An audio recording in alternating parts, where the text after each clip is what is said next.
The security guard's cheerful greeting bounced off the marble walls of Ashford Technologies, but Nathan MacKenzie barely registered it. Sophie's small hand squeezed his as they crossed the threshold into another Monday morning. Another week of walking on eggshells. Her backpack, decorated with a faded dinosaur patch she'd insisted on keeping despite its fraying edges, bumped against her shoulder blades with each step. She hummed something under her breath, oblivious to the weight pressing down on her father's chest. The elevator doors were sliding open when Nathan saw her. Victoria Ashford stood near the executive bank of elevators, dark hair pulled into that severe low bun that never seemed to have a single strand out of place. The tailored charcoal suit probably cost more than Nathan's monthly rent. She wasn't looking at them directly, but her eyes tracked their movement across the lobby with the precision of a predator noting prey. Nathan braced himself. 4 months of this. 4 months of cold stares and cutting remarks and the constant feeling that he was one misstep away from being fired. Victoria's heels clicked against the polished floor as she altered her trajectory, intercepting them near the main elevators. Her expression remained neutral, almost bored, but something flickered in those brown eyes, something Nathan couldn't quite name. She stopped 3 feet away, close enough that he caught the scent of her perfume. Jasmine. Expensive. The kind that probably came in a bottle with a French name he couldn't pronounce. The words came out crisp, measured, each syllable perfectly enunciated. Mr. MacKenzie, punctuality seems optional for employees with children. The observation landed like a slap. Nathan felt Sophie's hand tighten in his, her humming cutting off mid-note. He wanted to respond, to explain that the bus had been late, that Mrs. Brennan couldn't watch Sophie until 7:30, that he was doing the best he could as a single father working 50-hour weeks. But the words stuck in his throat, trapped behind years of learning when to speak and when silence served better. Victoria didn't wait for a response. She turned and walked toward her private elevator, spine straight, shoulders back, the perfect picture of a woman who'd never questioned her right to judge others. Sophie's whisper was small, uncertain, carrying the weight of a 7-year-old trying to make sense of adult cruelty. Daddy, why is she always mean to us? Nathan squeezed her hand, forced his voice to stay light even as something twisted in his gut. She's not mad, sweetheart, she's just busy. The lie tasted bitter. Victoria Ashford wasn't busy when she made those comments. She was deliberate, calculated. Every cold remark, every dismissive glance, they were choices, not accidents of a packed schedule. As they stepped into the regular employee elevator, Nathan caught one last glimpse of Victoria through the closing doors. She stood alone in her private car, and for just a second, so brief he might have imagined it, her mask slipped, her jaw clenched. Her fingers gripped the handle of her briefcase until the knuckles went white. She was staring at Sophie's dinosaur patch, and the expression on her face looked less like anger and more like pain. Then the doors closed and the moment vanished. 3 floors up in her corner office with floor-to-ceiling windows overlooking Boston's financial district, Victoria set her briefcase down with more force than necessary. The leather made a sharp crack against the mahogany desk.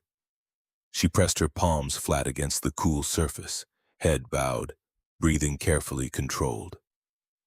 The dinosaur patch, the worn elbows on Nathan's jacket, the way Sophie's sneakers were clearly a size too small, canvas stretched tight over growing feet, details she shouldn't notice, details that shouldn't matter, but they did matter, and that was the problem. She'd built her walls carefully over 8 years, brick by brick, until nothing could touch her, until she could walk through life untouched by the messy complications of caring. And yet somehow, a 35-year-old software engineer with a broken wallet and a gap-toothed daughter had found cracks she didn't know existed. Victoria straightened, smoothed her suit jacket, and turned to face the windows. The Boston skyline spread before her, gray and imposing under January clouds. This was her kingdom, her legacy.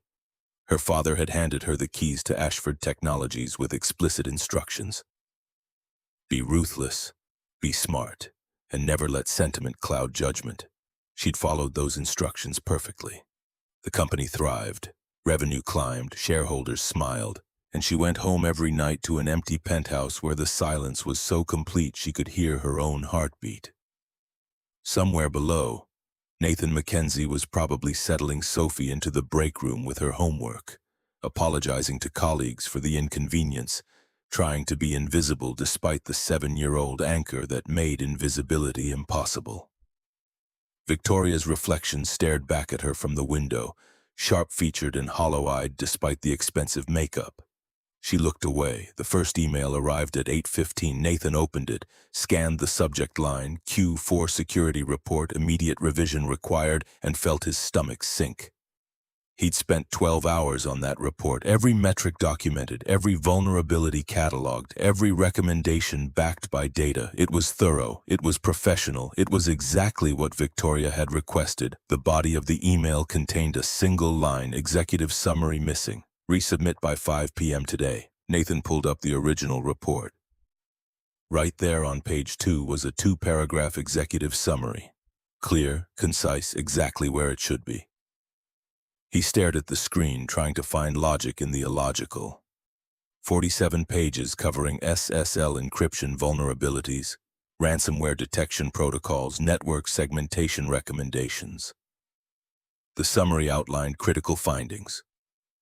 2 active threat vectors requiring immediate attention, estimated remediation timeline of 6 weeks, projected cost of $300,000. Everything a C-suite executive needed to make informed decisions. Amy Walker, the junior developer who worked 2 cubicles over, rolled her chair into view. She was 26, brilliant with code, and possessed the kind of wide-eyed optimism that Nathan both envied and feared for. Everything okay? He closed the email, managed something approximating a smile. Yeah, just another revision request. Amy's expression shifted, sympathy mixing with weariness. From her? They never said Victoria's name. It was always her or the CEO or, in Derek Morrison's case, the Ice Queen, as if speaking her name might summon her attention. Nathan nodded. Amy winced. That's the 4th one this month. What does she want? What did she want? That was the question Nathan couldn't answer. The criticisms were never substantive. They were nitpicks, technicalities, requests for changes that didn't improve the work, just wasted time. It was like she was testing him, pushing to see how far he'd bend before breaking. He reopened the report, found the executive summary on page 2, and moved it to page 1. Changed the font from Calibri to Times New Roman, adjusted the margins from 1 inch to 1.25, made it look different without changing a single word of content. Excellence isn't measured by what you do right, it's measured by how much wrong you can endure without breaking. The thought arrived unbidden, shaped by 4 months of calculated cruelty. Nathan saved the file and returned to his other work. The morning crawled past. At 9 o'clock, the IT department gathered in the main conference room for their weekly status meeting. Victoria attended these meetings personally, something most Fortune 500 CEOs delegated to VPs. She sat at the head of the table, posture perfect, expression unreadable as team leads presented their updates. When Nathan's turn came, he stood and pulled up his presentation on the main screen. Network security metrics, threat detection rates, system uptime percentages, everything looked good, better than good. The security infrastructure he'd designed had caught and neutralized 2 attempted breaches in the past 6 months, preventing millions in potential losses. Mr. MacKenzie, Victoria's voice cut through his explanation like a scalpel. Can you explain why the firewall update wasn't implemented last quarter? Nathan froze. Around the table, colleagues shifted uncomfortably. He pulled up his email archive on the laptop, fingers moving quickly across the keyboard. It was implemented October 12th, Miss Ashford. I sent a confirmation email that same day. The email appeared on the main screen. Subject, firewall update complete. Sent October 12th at 4:17 p.m., addressed to Victoria and 3 other executives. Her response, timestamped 4:31 p.m., approved, proceed with monitoring phase. Victoria studied the screen as if seeing it for the first time. I don't recall approving that implementation. The conference room went silent. Nathan's jaw tightened. The email thread was right there. Her approval was documented. Everyone in the room could see it. Amy mouthed something that looked like fourth time, her eyes wide with disbelief. The approval is in the thread, Miss Ashford. October 12th, 4:31 p.m. Victoria's gaze moved from the screen to Nathan's face. Something flickered in her eyes. Not embarrassment, not acknowledgement, but something else entirely. Calculation, maybe, or testing. Very well. Continue. She dismissed him with a slight gesture, and Nathan sat down, hands trembling slightly as he closed his laptop. The meeting continued around him, but he barely heard it. His mind replayed the exchange, searching for meaning in the humiliation. This was a pattern now. Public challenges about work he'd completed correctly. Documented approvals she claimed not to remember. Revisions requested for non-existent problems. When the meeting ended, Nathan returned to his cubicle and stared at the revision request email. 4:57 p.m. 3 minutes before her arbitrary deadline. He attached the modified report, summary on page 1 instead of page 2, different font, adjusted margins, 0 substantive changes, and hit send. The response came at 5:03, acceptable. 1 word, not good work or thank you or even received, just acceptable. As if his 12 hours of labor and the 3 he'd just wasted on cosmetic changes merited only the barest acknowledgement. Nathan shut down his computer, gathered his things, and went to collect Sophie from the break room. She was curled up in one of the chairs, math homework spread across her lap, pencil moving in careful loops as she worked through multiplication tables. When she saw him, her whole face lit up with that gap-toothed grin that made every awful moment worthwhile. They drove home through rush-hour traffic to their 2-bedroom apartment in Somerville. Nathan helped Sophie with the rest of her homework, made dinner from whatever was left in the fridge. Pasta again, because it was cheap and she didn't complain. After she was asleep, he sat at the kitchen table with his laptop and worked another 2 hours on a security patch that wasn't due until Friday. Because staying ahead meant staying employed, and staying employed meant Sophie had health insurance and a roof and a chance at a better life than this. His wallet sat on the table next to the laptop, held together with electrical tape where the leather had split. He'd owned it for 9 years, bought it the week he started at MIT, back when he thought a computer science degree from one of the best schools in the country meant financial security. Before Amanda left, before single parenthood taught him that security was an illusion, and survival was a daily negotiation with spreadsheets that never quite balanced.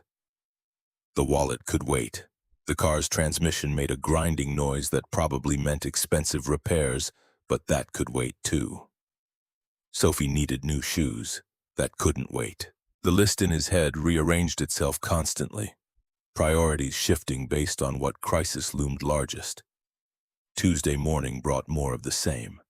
Victoria passed them in the lobby without comment, though Nathan noticed her gaze linger on Sophie's backpack. Wednesday, she sent an email at 6 a.m. asking Nathan to attend a meeting at 8:30, then canceled it at 8:15 with no explanation. Thursday, she requested clarification on a report he'd submitted 3 weeks ago, a report she'd already approved and forwarded to the board. The pattern was exhausting. The uncertainty was worse. Nathan never knew when the next criticism would come or what shape it would take. He started arriving earlier, staying later, triple-checking every email before sending, every report before submitting. The hypervigilance bled into his time with Sophie. He caught himself snapping at her over spilled juice, apologized immediately, felt the weight of his own inadequacy pressing down like a physical thing. Friday afternoon, Sophie emerged from the break room with a piece of paper clutched in both hands. She'd been coloring for the past hour while Nathan finished some documentation. The paper was folded carefully, creased with the precision only a 7-year-old could manage. "Daddy, look what I made." Nathan unfolded it. The drawing showed a woman in a business suit, crown perched crookedly on her head, briefcase comically oversized. The title, written in Sophie's careful block letters, read, "Ice Queen Who Lost Her Smile." But surrounding the figure were dozens of stars, bright yellow and cheerful, scattered across the page like confetti. His throat tightened. "Honey, this is beautiful, but I made 2. Sophie interrupted, pulling out another identical drawing. "One for you and one for Miss Ashford." Nathan's heart stopped. "We can't give this to her, sweetheart." "Why not?" Sophie's eyes were wide, genuinely confused. "Maybe she needs to see the stars."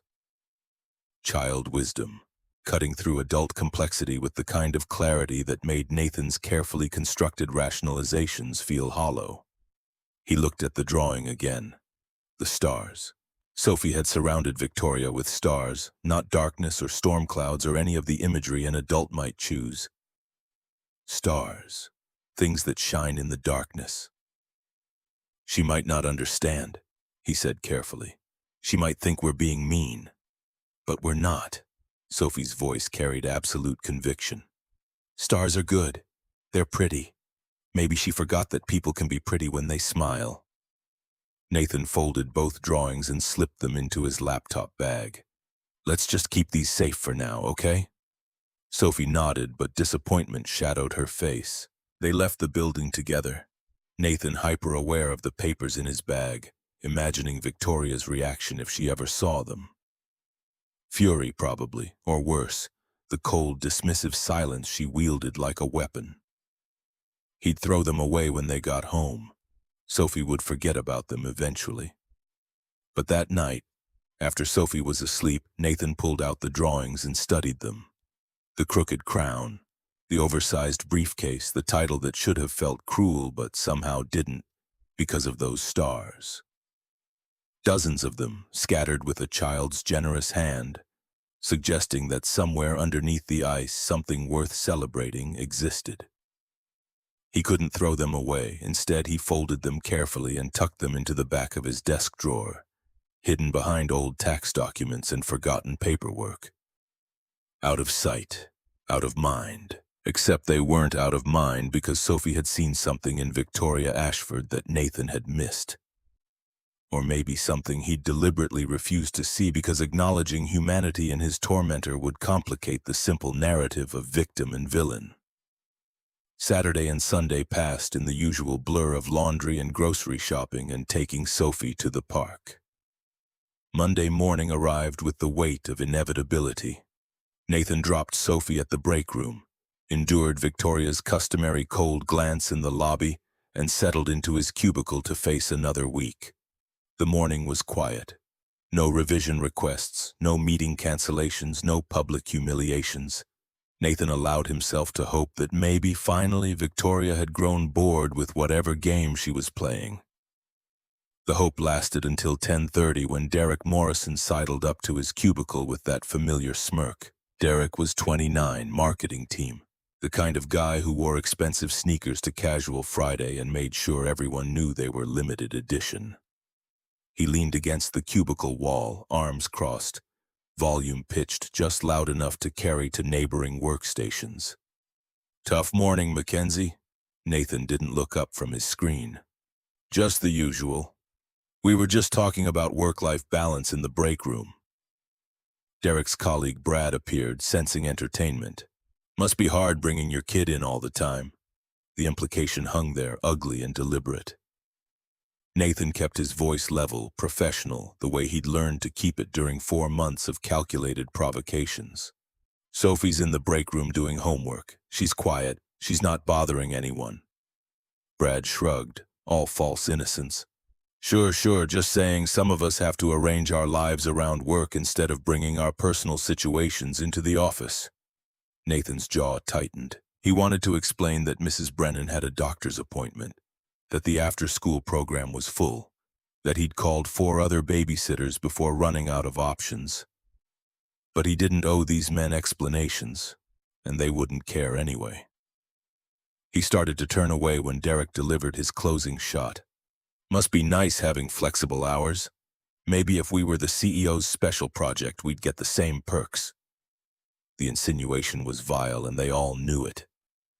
Nathan's hand tightened on his coffee mug, the MIT logo one Sophie had given him for Christmas, painstakingly wrapped in too much tape until he thought the ceramic might crack.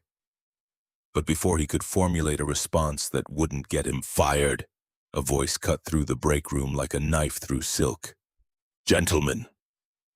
The voice was cold, precise, carrying the kind of authority that made grown men straighten their spines. They turned. Victoria stood in the doorway, and Nathan had no idea how long she'd been there or how much she'd heard. Her expression gave nothing away. The same neutral mask she always wore, but something in her posture suggested a predator that had just spotted prey. Derek's smirk faltered. "Miss Ashford, we were just—" She stepped into the room and he stopped talking. Her heels clicked against the linoleum, each step deliberate. She stopped 3 feet from Derek and Brad, close enough that they had to look up slightly to meet her eyes. When she spoke, her voice was steel wrapped in ice. "Mr. MacKenzie has saved this company from 2 cybersecurity breaches in the past 6 months. His work prevented $3.2 million in potential losses. If either of you spent half as much time on actual work as you do gossiping, perhaps you'd understand his value." The silence that followed was absolute. Even the coffee machine seemed to hold its breath. Victoria let the words sink in before continuing, her tone dropping lower, more dangerous.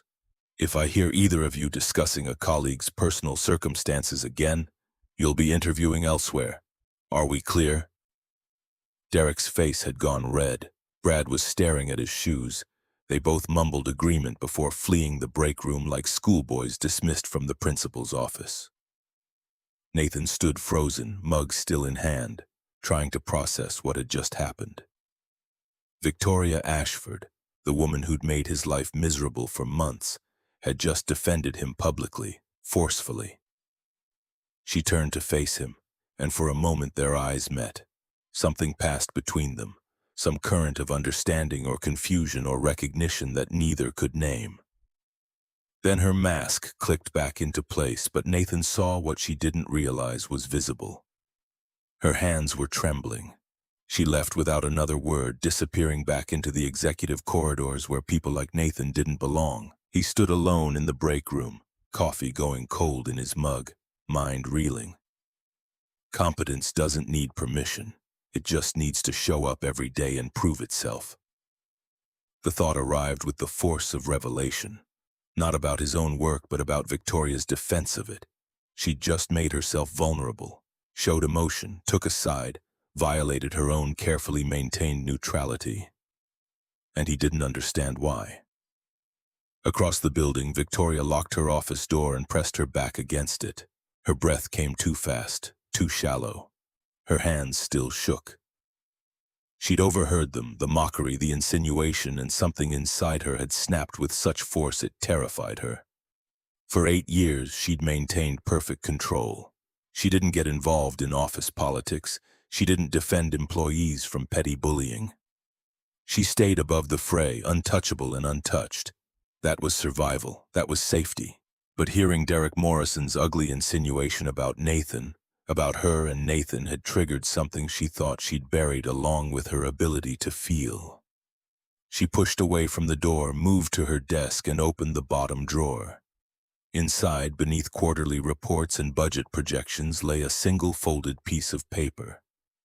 Sophie's drawing. Victoria had meant to throw it away. She'd told herself a dozen times to crumple it up and toss it in recycling. But instead, she'd unfolded it that first day, smoothed it flat, and studied it like an archaeologist examining ancient text.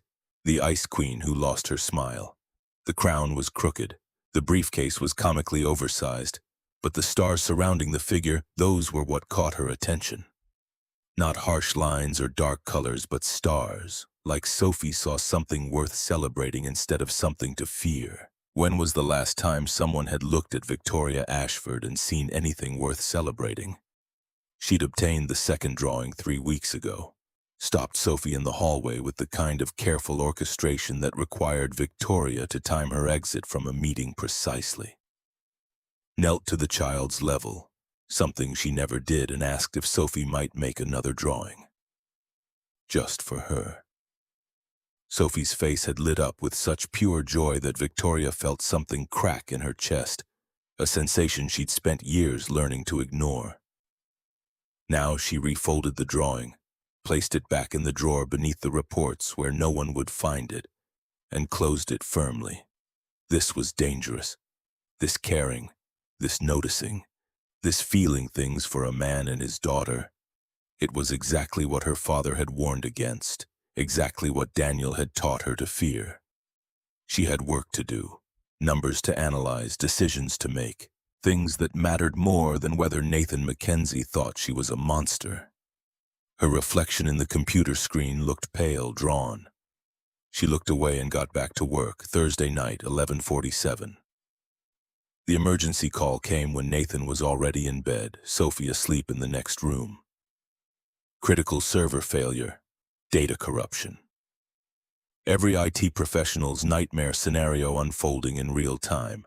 He called Mrs. Brennan, apologized profusely for the late hour, waited for her to arrive before driving through empty streets to the Ashford Technologies building. The security guard waved him through. Joe, who always had a kind word and never made Nathan feel less than for bringing his daughter to work. Nathan took the elevator to the server room, expecting to find the overnight tech or maybe one of the senior engineers. He didn't expect to find Victoria.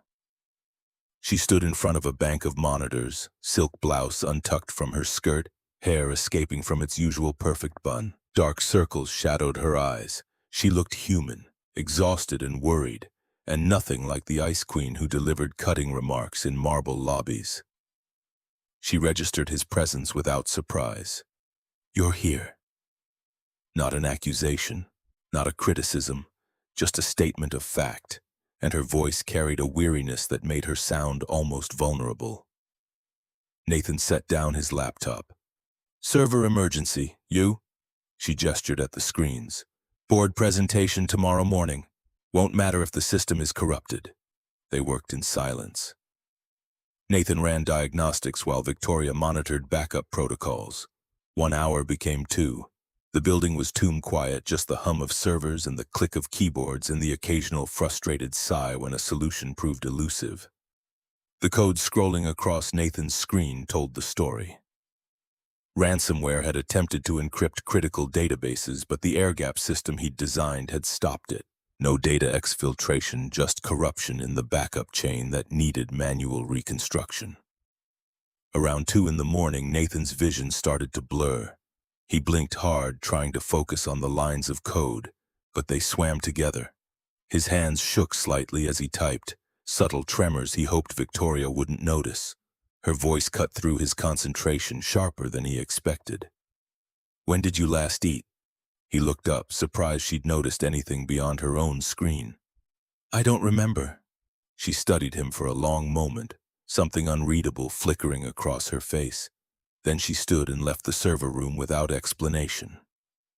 Nathan returned to his diagnostics, assuming she'd gotten frustrated and decided to deal with the crisis remotely.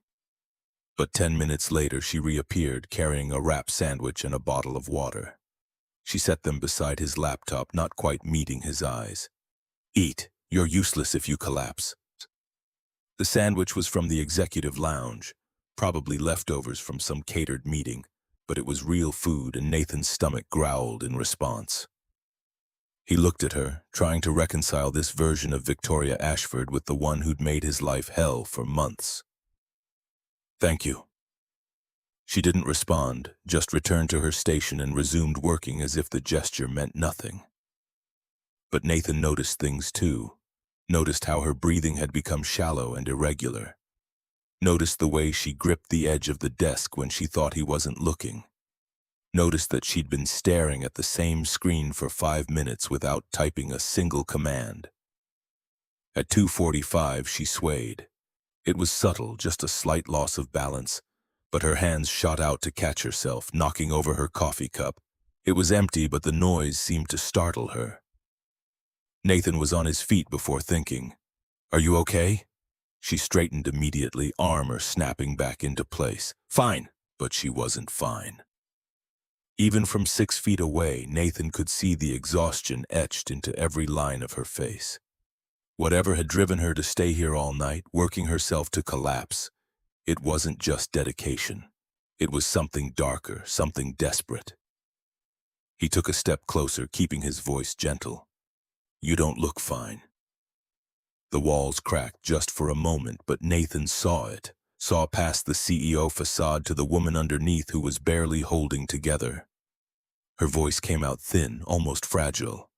"I haven't slept properly in 3 weeks. Board is questioning my leadership. Richard Caldwell is pushing for—" She stopped herself, pressing a hand to her temple, eyes closed. When she opened them again, she seemed startled that she'd said anything at all. Nathan took another step. He should leave it alone, focus on the servers and the crisis and maintaining proper professional boundaries.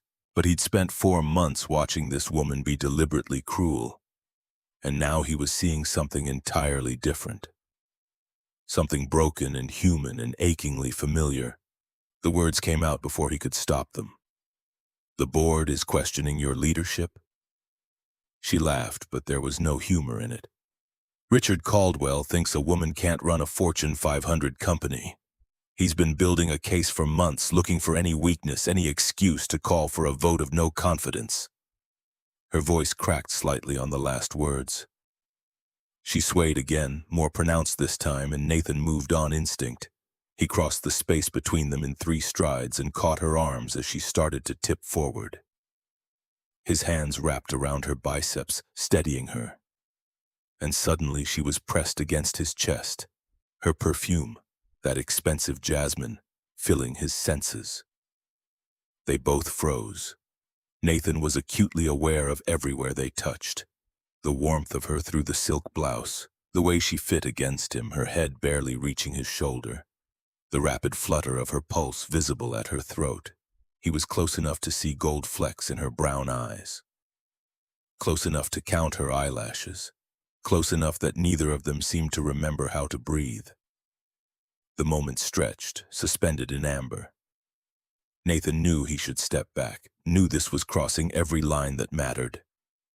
But Victoria's eyes were locked on his, and the vulnerability there was so raw, so unexpected that moving seemed impossible.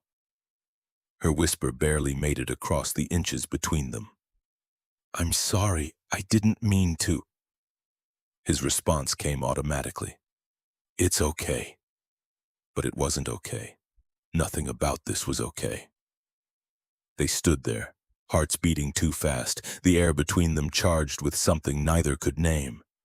Nathan was suddenly aware of how long it had been since he'd been this close to anyone. Since Amanda left, he'd focused on Sophie and work and survival, and touch had become something he'd forgotten to miss. Except now he remembered, and judging by the way Victoria's breath had gone shallow, she was remembering things too. She pulled back first, stepping out of his grip with jerky movements that suggested panic barely contained. Color flooded her cheeks, not from exhaustion anymore, but something else entirely. She wouldn't meet his eyes. "I should go. System's stable now."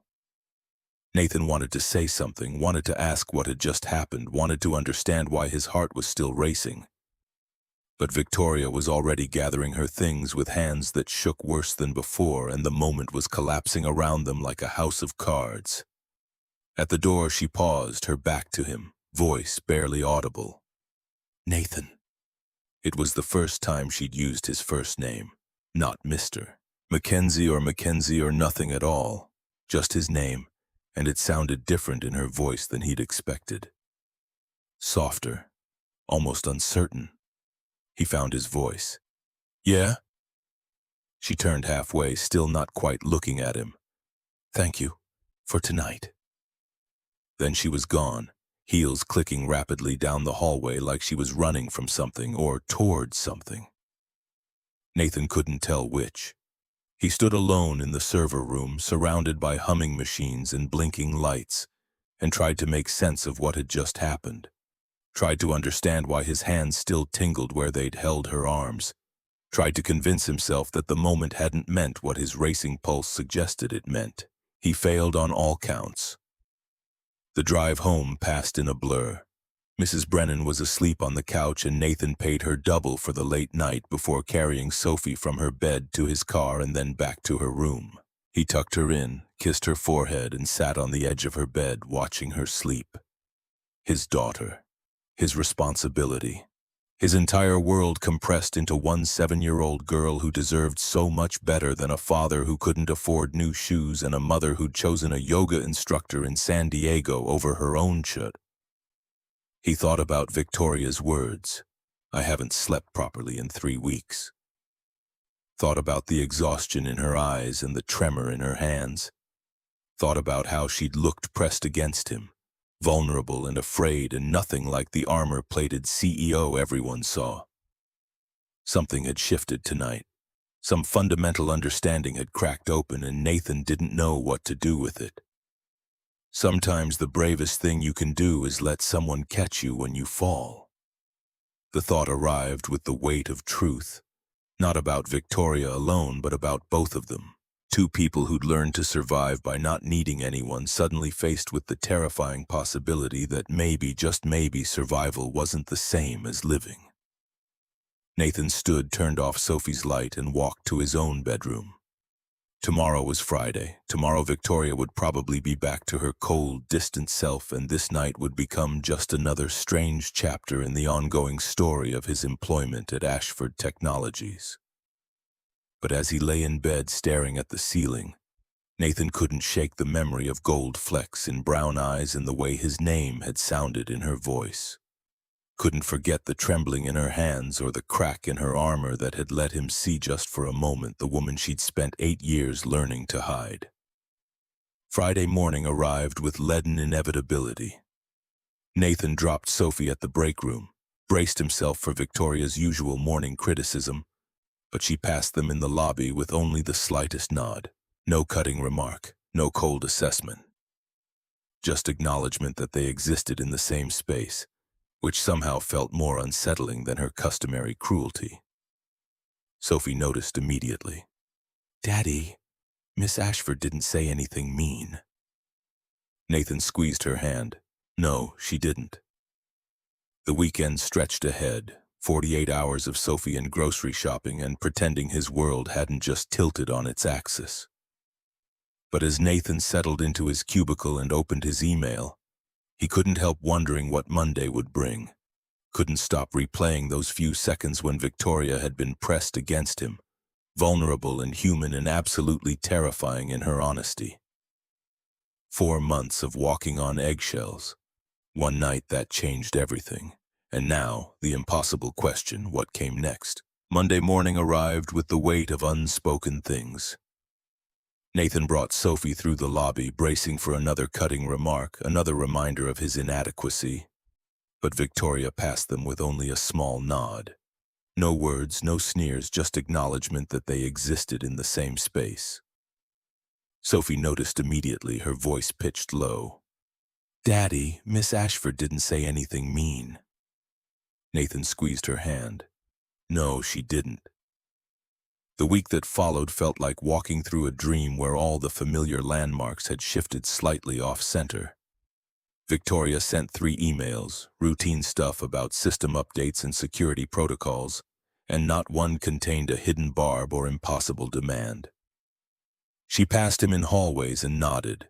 She attended an IT briefing where Nathan presented on encryption improvements, and when he finished, she actually said the words that seemed to cause her physical pain to produce. "Good work, Mr. MacKenzie." Amy pulled Nathan aside on Wednesday. "What happened? She hasn't sent you a single passive-aggressive email in over a week." He couldn't explain what he didn't fully understand himself. "I don't know." But he did know. Something had changed in that server room. Some mutual recognition of damage survived and walls constructed. Neither of them knew what to do with it, so they defaulted to careful politeness, the kind that felt more intimate than hostility because it required choice instead of reflex. Thursday afternoon, Sophie was coloring in the break room when Victoria walked past.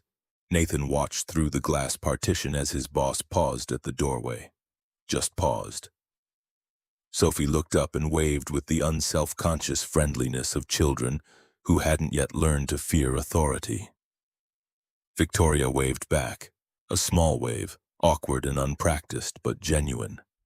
Sophie returned to her coloring, satisfied. Victoria stood there for 5 more seconds before continuing down the hall. And Nathan felt something in his chest twist with an emotion he refused to name. That night, Sophie was unusually quiet during dinner. Pasta again because Nathan's paycheck didn't stretch to creativity. Finally, she set down her fork and fixed him with that too old look she got sometimes. "Daddy, does Miss Ashford like sweet things?" The question came from nowhere. "I don't think so. Why?" Sophie's expression turned crafty in a way that made Nathan nervous. "Just wondering." He should have pressed for details, should have sensed that his 7-year-old was plotting something. But exhaustion made him careless, and he let the moment pass. Friday morning, Sophie arrived with a small paper bag clutched carefully in both hands. Nathan eyed it with suspicion. "What's in the bag?" "Nothing." Her smile was pure innocence. Nothing turned out to be a chocolate cupcake with pink frosting that had gotten slightly squashed during the bus ride. Sophie had made it with Mrs. Brennan's help, Nathan learned later, and she carried it through the lobby with the reverence of someone bearing a sacred offering. Nathan felt dread coil in his stomach. "Honey, what are you planning to do with that?" She didn't answer, just marched directly toward the executive elevators where Victoria stood checking her phone. Nathan followed helplessly, aware that whatever was about to happen would either be endearing or career-ending. Sophie knocked on the elevator frame. Victoria looked up, cycled through confusion, irritation, and something softer before settling on wary curiosity. "Yes?" Sophie held up the bag. "I made this for you." Victoria stared at the bag like it might contain a live grenade. "What is this?" Sophie's voice carried that simple directness only children managed. "A cupcake. Daddy says you don't like sweet things, but I think you do. I think you just pretend not to." The statement landed with devastating accuracy. Nathan watched Victoria's expression freeze, watched something crack behind her eyes. Around them, the lobby had gone silent, security guards and early arriving employees witnessing this tiny act of rebellion against corporate hierarchy. Victoria slowly took the bag, opened it, looked at the lopsided cupcake with its smeared frosting and slightly collapsed left side. Then she laughed. Not a polite chuckle, not a sardonic snort, but a real laugh, warm and surprised and completely unguarded. It transformed her face, erased years of carefully maintained severity, revealed the woman she might have been if Daniel Hayes and Gregory Ashford hadn't taught her that joy was a liability. Her voice came out softer than Nathan had ever heard it. "Thank you, Sophie. It's perfect." Sophie beamed with the satisfaction of a mission accomplished. "You should smile more. You look pretty when you smile." Nathan wanted the floor to swallow him, wanted to explain that his daughter had no filter and wasn't trying to be inappropriate. But Victoria was looking at Sophie with an expression Nathan couldn't quite parse, something between amusement and longing and profound sadness. She met Nathan's eyes across the lobby. The moment stretched, populated by dozens of watching employees and charged with everything unspoken between them. Neither looked away, neither seemed capable of looking away. The acknowledgement passed silently. Things had shifted irreversibly and there was no pretending otherwise. Sophie tugged Nathan's sleeve, breaking the spell. "Daddy, we need to go or I'll be late." They left Victoria standing by the elevators, cupcake in hand, smiles still playing around her lips. Nathan glanced back once and saw her watching them go, and the look on her face made his heart do something complicated. That afternoon, Derek Morrison appeared in the parking garage as Nathan was loading Sophie into his car. The transmission grinding noise had gotten worse, metal on metal that promised expensive repairs Nathan couldn't afford. Derek leaned against a concrete pillar, arms crossed, that familiar smirk firmly in place. Tough week, MacKenzie. Nathan buckled Sophie's seatbelt, kept his voice neutral. It's fine. Derek's colleague Brad materialized from behind another car, and Nathan realized with sinking certainty that this wasn't a chance encounter. This was orchestrated. Derek pushed off the pillar, moved closer. You know why she picks on you, right? Nathan closed the car door gently, turned to face them. I have to get Sophie home. Because you took my promotion. Derek's voice had lost its casual tone, anger bleeding through. Principal security engineer? That was mine. I had seniority, 3 more years than you. But you, MIT degree. Sob story with the kid, she felt sorry for you. Nathan's jaw tightened. Sophie was watching through the window, and he needed to end this quickly, calmly, without giving Derek the confrontation he clearly wanted. I earned that position. Did you? Derek stepped closer, invading Nathan's space. Or did you play the single dad card? Poor Nathan MacKenzie, struggling to make ends meet, can't afford childcare. Bet that looks real good on a diversity report. Brad laughed, ugly and sharp. Nathan's hands curled into fists. A man's worth isn't measured by his bank account. It's measured by what he won't do for money. The thought arrived with crystalline clarity, shaped by weeks of enduring Victoria's tests and now Derek's provocations. He wouldn't rise to this bait, wouldn't give Derek ammunition. We're done here. He moved toward the driver's door, but Derek grabbed his arm. We're done when I say we're... Mr. Morrison. The voice cut through the garage like a whip crack. Victoria stood 10 feet away, having emerged from the elevator with the silent efficiency of a predator. Her expression was carved from ice, but her eyes blazed with something that looked like fury.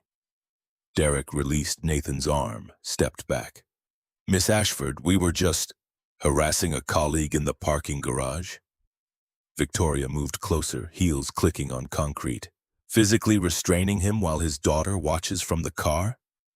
Sophie's face was pressed against the window, eyes wide. Nathan felt something cold settle in his stomach. This was escalating in ways he couldn't control. Derek's smirk had vanished. It was just a conversation. No. Victoria's voice dropped to something quietly lethal. It was intimidation. And you just made a significant error in judgment, Mr. Morrison. She turned to Nathan, and her expression softened fractionally. Take Sophie home, Mr. MacKenzie. I'll handle this. Nathan wanted to stay, to hear whatever Victoria was about to say, but Sophie was scared and Derek was radiating hostility, and every instinct screamed to get his daughter away from this situation. He nodded once, climbed into his car, and drove away. In the rearview mirror, he saw Victoria still talking to Derek, her posture rigid with barely controlled anger. Sophie's small voice broke the silence. Is Miss Ashford mad at you? Nathan's throat tightened. No, sweetheart. She's not mad at me. Good. Because I like her now. She laughed at my cupcake. That night, after Sophie was asleep, Nathan sat at his kitchen table and stared at his phone. No calls, no texts, no indication of what had transpired after he left. The uncertainty gnawed at him. Had Victoria fired Derek? Reported him to HR? Or had Derek managed to twist the situation, make it seem like Nathan was the problem? The answer came Monday morning in the form of an email from Dr. Helen Foster, HR Director. Subject: Mandatory meeting. Tuesday, 2 p.m., HR conference room. No context, no explanation, just a summons that made Nathan's stomach drop somewhere near his shoes. He found Amy in the break room. Did you get an HR email? She looked up from her sandwich. No, why? The floor tilted slightly beneath him.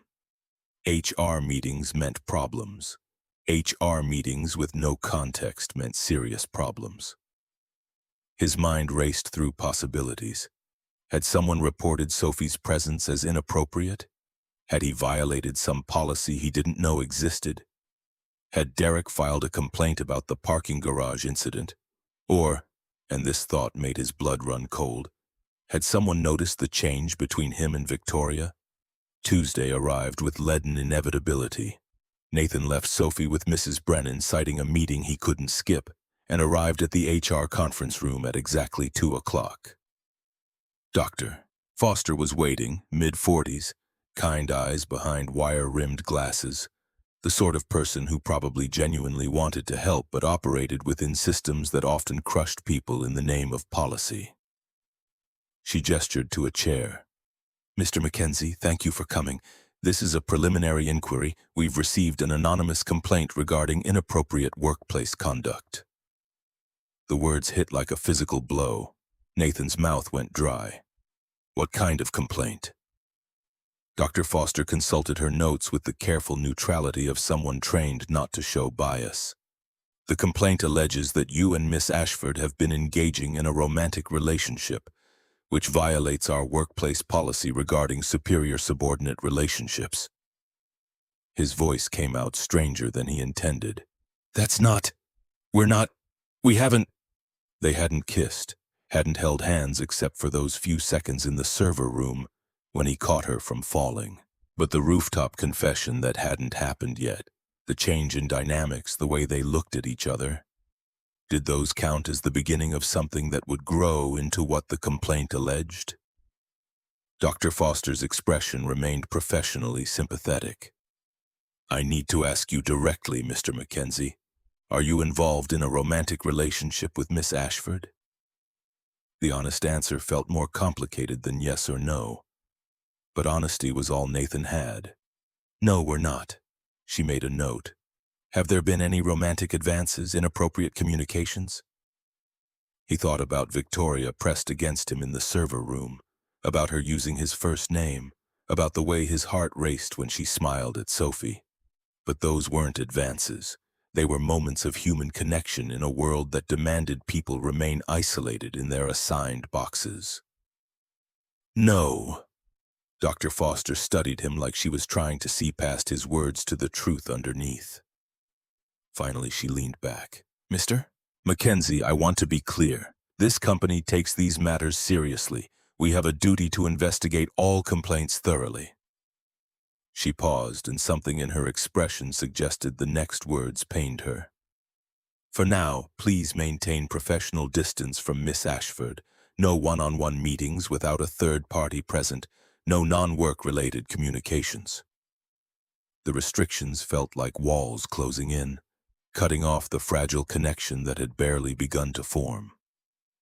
Dr. Foster continued, "I should also inform you that we're considering offering you a transfer to our Denver office. It would be a promotion.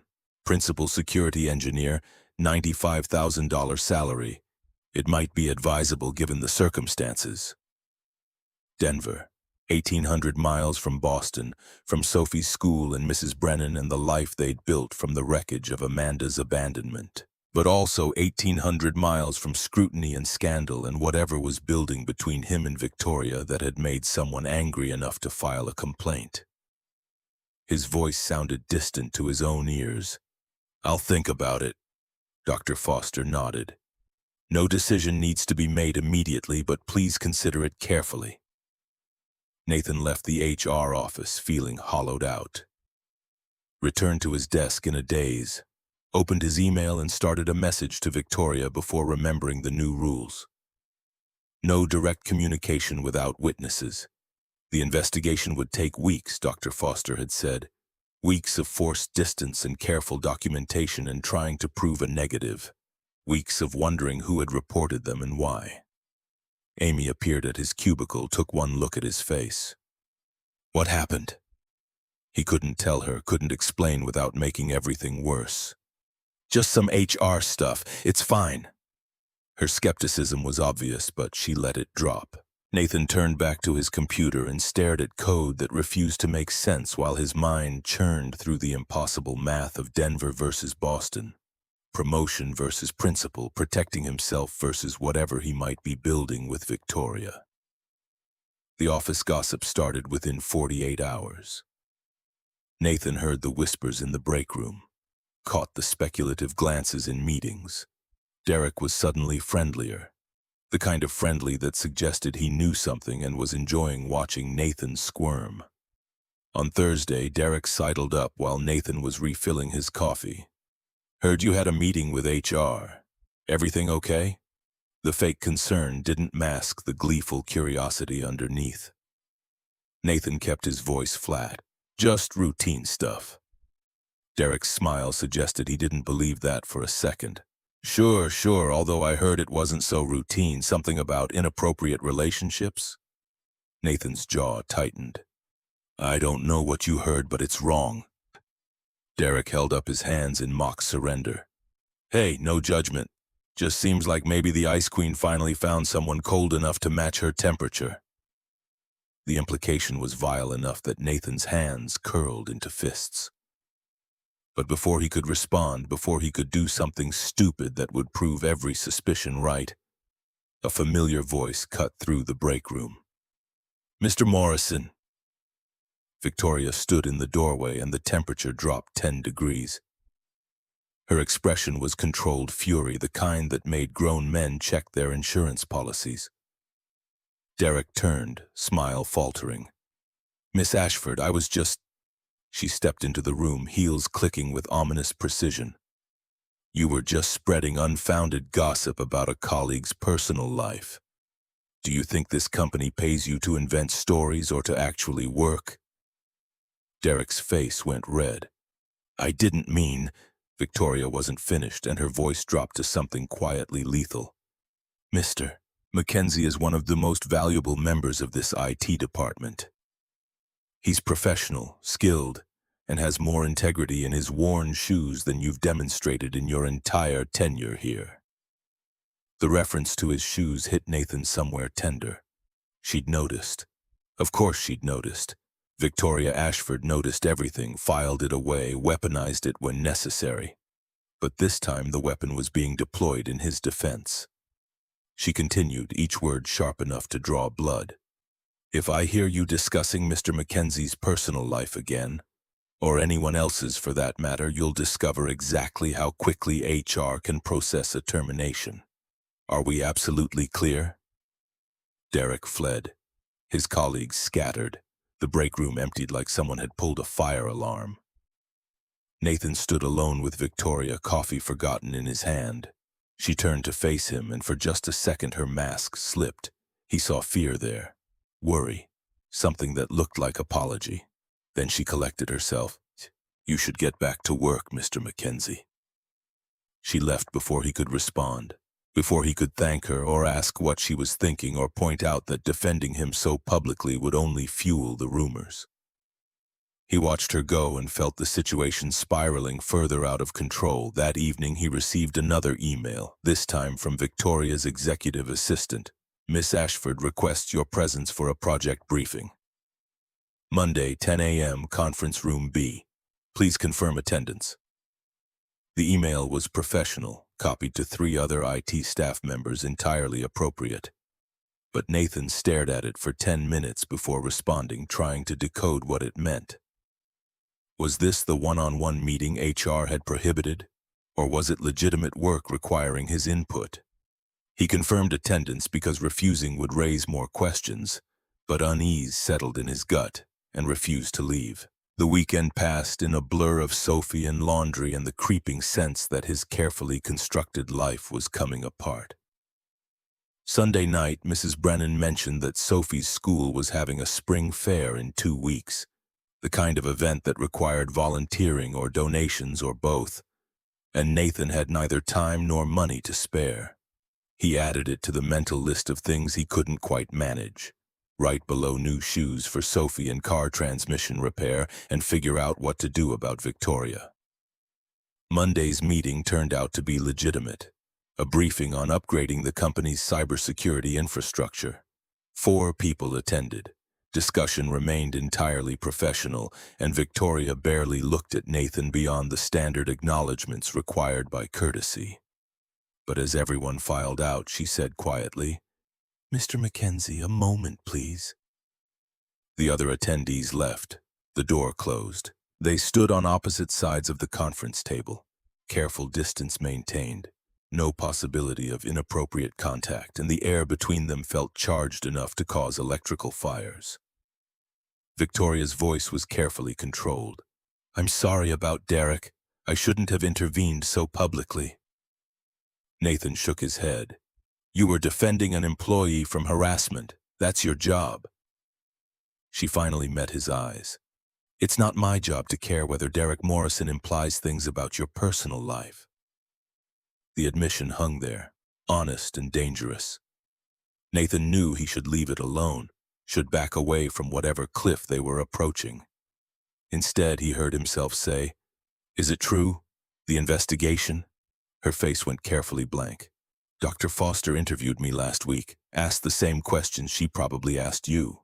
He waited. She continued, each word selected with precision. "I told her there was nothing inappropriate between us. That was technically accurate at the time." At the time. The qualifier suggested something had changed. Nathan's pulse quickened. Victoria looked away, out the conference room windows toward the Boston skyline. "Now I don't know what we are, but I know maintaining distance is probably wise." Probably. Not definitely, not certainly, just probably, the word a crack in her armor wide enough to slip hope through. Nathan took a step closer, not close enough to violate HR's directive, but closer than strictly necessary. "What if I don't want to maintain distance?" Her eyes snapped back to his, something fierce blazing behind the carefully constructed ice. "Then you're being foolish, because this—" She gestured between them. "Whatever this is, it could cost you your job, your reputation, the stability Sophie needs." Everything she said was true. Everything she said was practical and logical and exactly what someone like Victoria Ashford would calculate.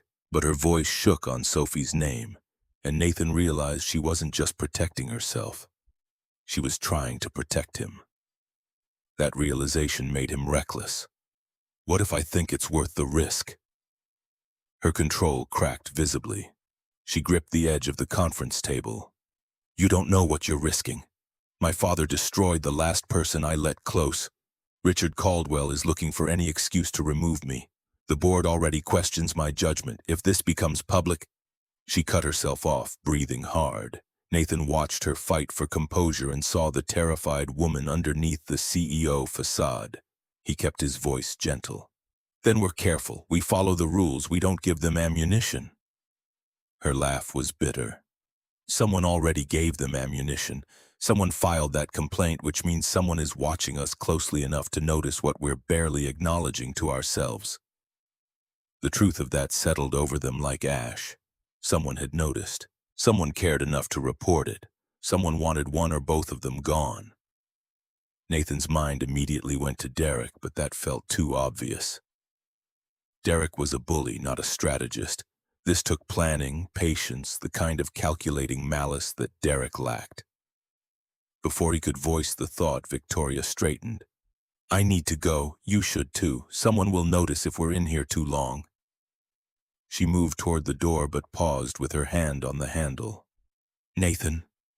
His name again. Not Mr. MacKenzie, just Nathan, and it sounded like a confession. He waited. Her voice came out barely audible. "Be careful, please." Then she was gone, and Nathan stood alone in the conference room, wondering how caring about someone had become the most dangerous thing either of them could do.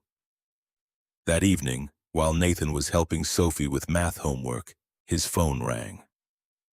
Unknown number. He almost didn't answer, but something made him pick up.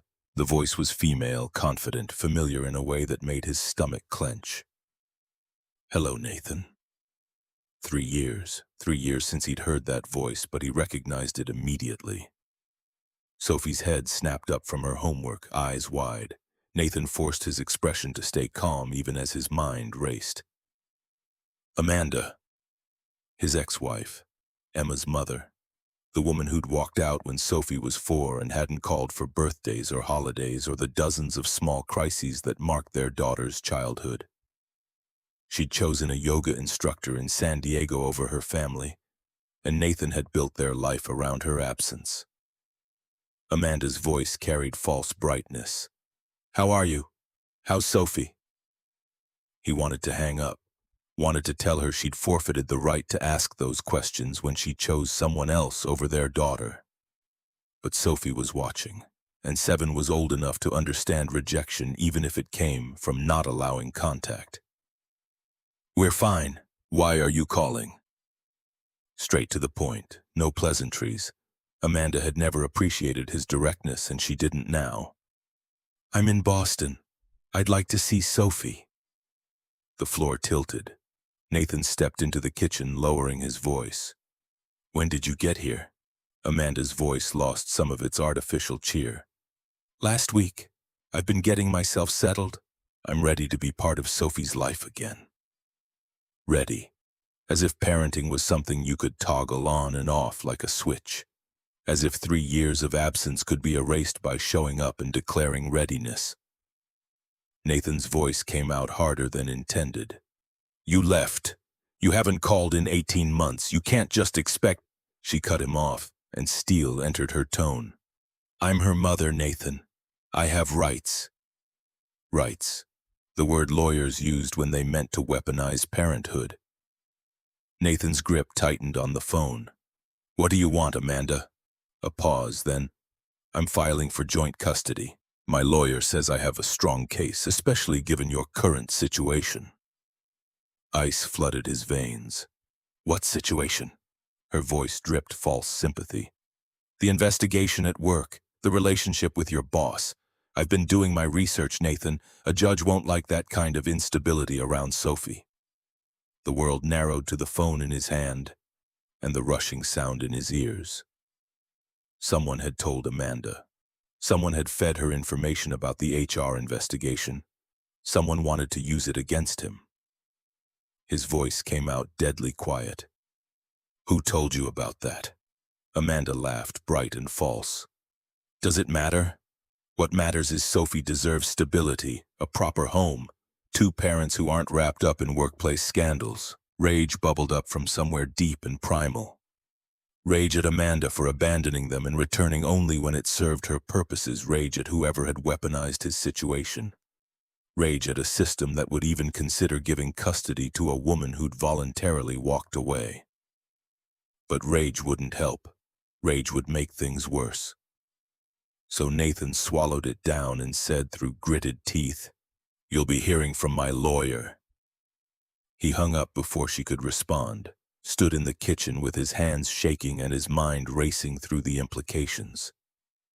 Joint custody meant Sophie split between homes, meant instability and confusion, and watching his daughter pack a bag every other weekend to visit Amanda's new boyfriend.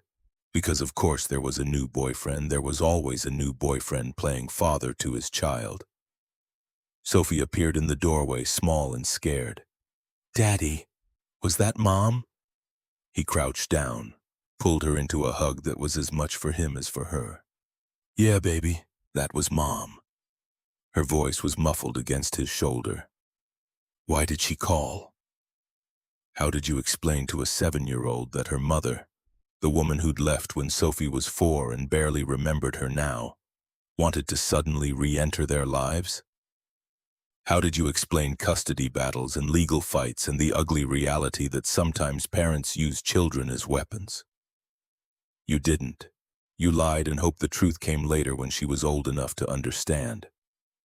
She wanted to say hello, see how you're doing. Sophie pulled back and her eyes were too knowing. "Is she coming back?" The careful phrasing, not "is she staying," but "is she coming back," suggested Sophie remembered more than Nathan realized. Remembered the fights and the slammed doors and the morning she woke up to find her mother's closet empty. He chose honesty. "I don't know yet, sweetheart, but whatever happens, you and me, we're solid. Okay?" She nodded, but worry creased her small forehead. Nathan kissed it and sent her back to finish homework, then pulled out his phone with hands that still trembled. The family lawyer he'd used for the divorce was named Robert Sullivan, mid-50s, decent guy, had given Nathan a break on fees when Amanda left. Nathan called his emergency line. Robert answered on the 3rd ring. "Nathan, been a while." No time for small talk. "Amanda's back. She's filing for joint custody and using the HR investigation at my work as evidence of instability." Silence on the other end. Then Robert's voice, carefully neutral. "Tell me about this investigation." Nathan explained the anonymous complaint, the allegations of inappropriate relationship with Victoria, the lack of actual evidence because nothing had happened.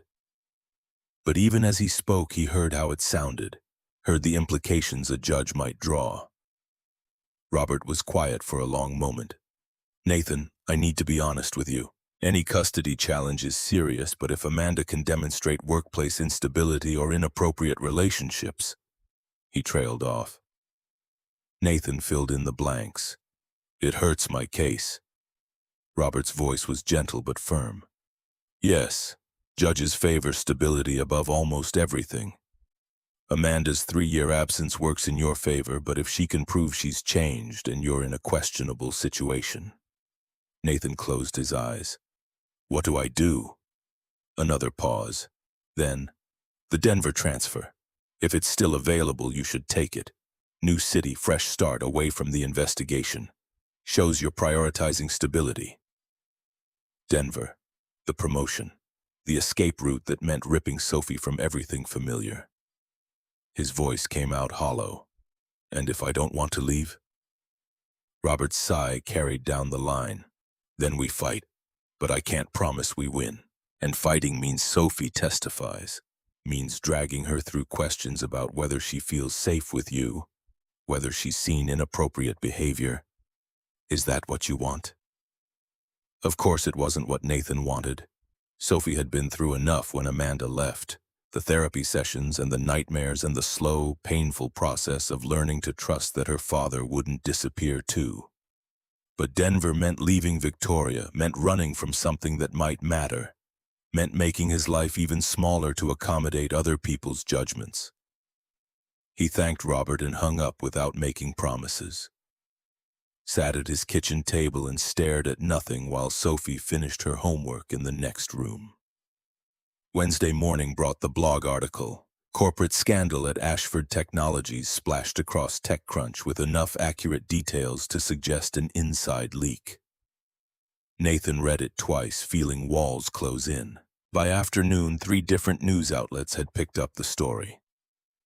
Wall Street Journal ran a piece questioning Victoria's leadership. The company's stock dipped 3%.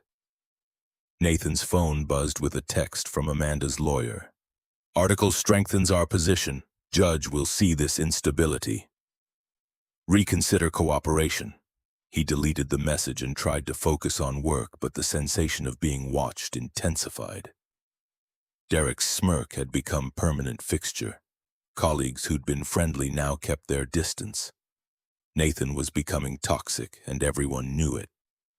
Thursday afternoon brought the calendar invite from Victoria's assistant. "Urgent. Discuss your situation. Tonight, 7 p.m. My office." Nathan stared at the message, weighing the risk. Meeting alone violated HR's directive, but Victoria had labeled it urgent, and her assistant had sent it, creating plausible deniability. He accepted the invitation. 7 o'clock found him standing outside Victoria's office. The executive floor was mostly empty, just a few late workers scattered across distant cubicles. Patricia, Victoria's assistant, sat at her desk with the determined expression of someone providing alibi. "Go ahead, Mr. MacKenzie. I'll be right here if you need anything." The emphasis on the last word suggested she was there as much to protect them as to observe them. Nathan entered. Victoria stood by the windows, backlit by the city lights that made Boston look cleaner than it was. She turned when he entered, and the exhaustion in her eyes suggested she'd slept as poorly as he had. "Mr. MacKenzie, thank you for coming. Please sit." He sat in one of the chairs facing her desk. She remained standing, maintaining the physical advantage of height, even as her posture suggested she was bracing for impact. The silence stretched until Nathan broke it. "You said there were things happening, things you couldn't tell me about." Victoria's hands gripped the back of her desk chair. "Richard Caldwell is planning something. I don't have proof yet, but he's been meeting with board members. Private meetings I'm not invited to. My sources suggest he's building support for a no-confidence vote." The admission cost her. Nathan could see it in the way her jaw tightened. Victoria Ashford didn't share weakness easily, and acknowledging her position might be in jeopardy was equivalent to admitting defeat. He kept his voice steady. When? She finally moved, circling the desk to sit across from him, maintaining appropriate distance but allowing the conversation to feel less like an interrogation. Next Wednesday. He's using the HR investigation as ammunition, suggesting my judgment is compromised, that I'm allowing personal feelings to interfere with business decisions. Nathan felt anger kindle in his gut. You've done nothing wrong. Her laugh was bitter and tired.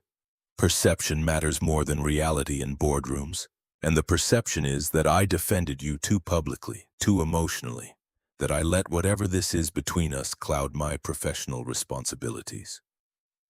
Whatever this is. The phrase hung between them, undefined but undeniable. Nathan leaned forward. What do you need me to do? Victoria's expression softened almost imperceptibly. Take the Denver position, remove yourself from the equation. If you're gone, Caldwell loses his leverage. The investigation concludes with nothing found. My judgment is vindicated by making the difficult but appropriate choice to transfer you. Every word made logical sense. Every word felt like a knife between his ribs. His voice came out rougher than intended. Is that what you want? She looked away, out the windows toward the city they both called home. What I want is irrelevant. What matters is protecting this company and the 1,500 people who depend on it for their livelihoods. The deflection was answer enough. Nathan stood, unable to sit still while his world realigned itself. I have my own reasons for considering Denver. Amanda came back. She's filing for custody and using the investigation as proof I'm providing an unstable environment for Sophie. Victoria's head snapped toward him, shock breaking through her careful composure. What? He explained Amanda's return, the phone call, the threat of joint custody, watched Victoria's expression shift from shock to fury to something that looked like anguish. When he finished, her voice was barely above a whisper. This is my fault. Nathan moved closer, not close enough to violate the invisible boundaries, but close enough to make his point. This is Amanda's fault for abandoning her daughter. This is whoever filed the complaint's fault for weaponizing a relationship that barely exists. This is not your fault for being human enough to care about someone. The words landed harder than he intended. Victoria's eyes glistened with tears she wouldn't let fall. Her voice came out strained. You should take Denver. Protect Sophie. That matters more than... She stopped herself, but Nathan heard what she didn't say. More than us. More than whatever fragile thing they'd built in stolen moments and defended territory. Patricia knocked on the doorframe. Miss Ashford, your 10:30 is here. The interruption felt both intrusive and perfectly timed. Nathan stepped back, rebuilding the professional distance. I'll let you know my decision by end of week. Victoria nodded, mask sliding back into place. Thank you for informing me, Mr. MacKenzie. He left her office feeling like he'd just agreed to something irrevocable without actually agreeing to anything at all. Drove home through empty streets, tucked Sophie into bed, and sat at his kitchen table staring at 2 emails on his laptop screen.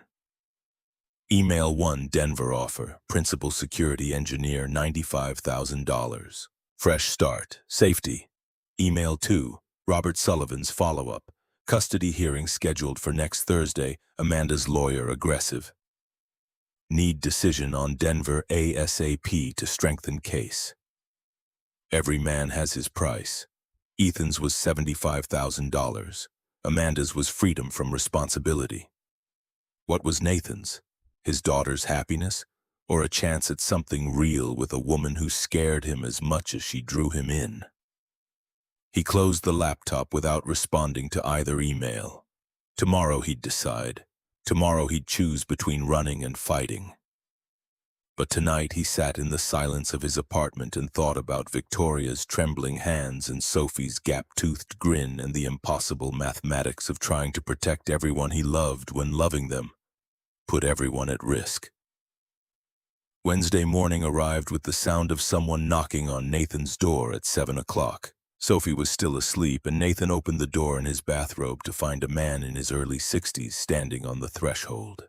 Silver hair, expensive suit, the kind of bearing that spoke of unchallenged authority for decades. The man extended his hand. "Mr. MacKenzie, I'm Gregory Ashford. We need to talk." Nathan's mind raced. Victoria's father, the architect of her walls, the man who destroyed her ability to trust, standing here at 7 in the morning asking to talk. Gregory didn't wait for an invitation, didn't seem to notice Nathan's shock. "The board votes today at 2. I'm going to testify about what I did to Victoria 8 years ago, about Daniel Hayes and the coercion and the manipulation. She doesn't know I'm doing this." He pulled out a thick folder from his briefcase, handed it to Nathan.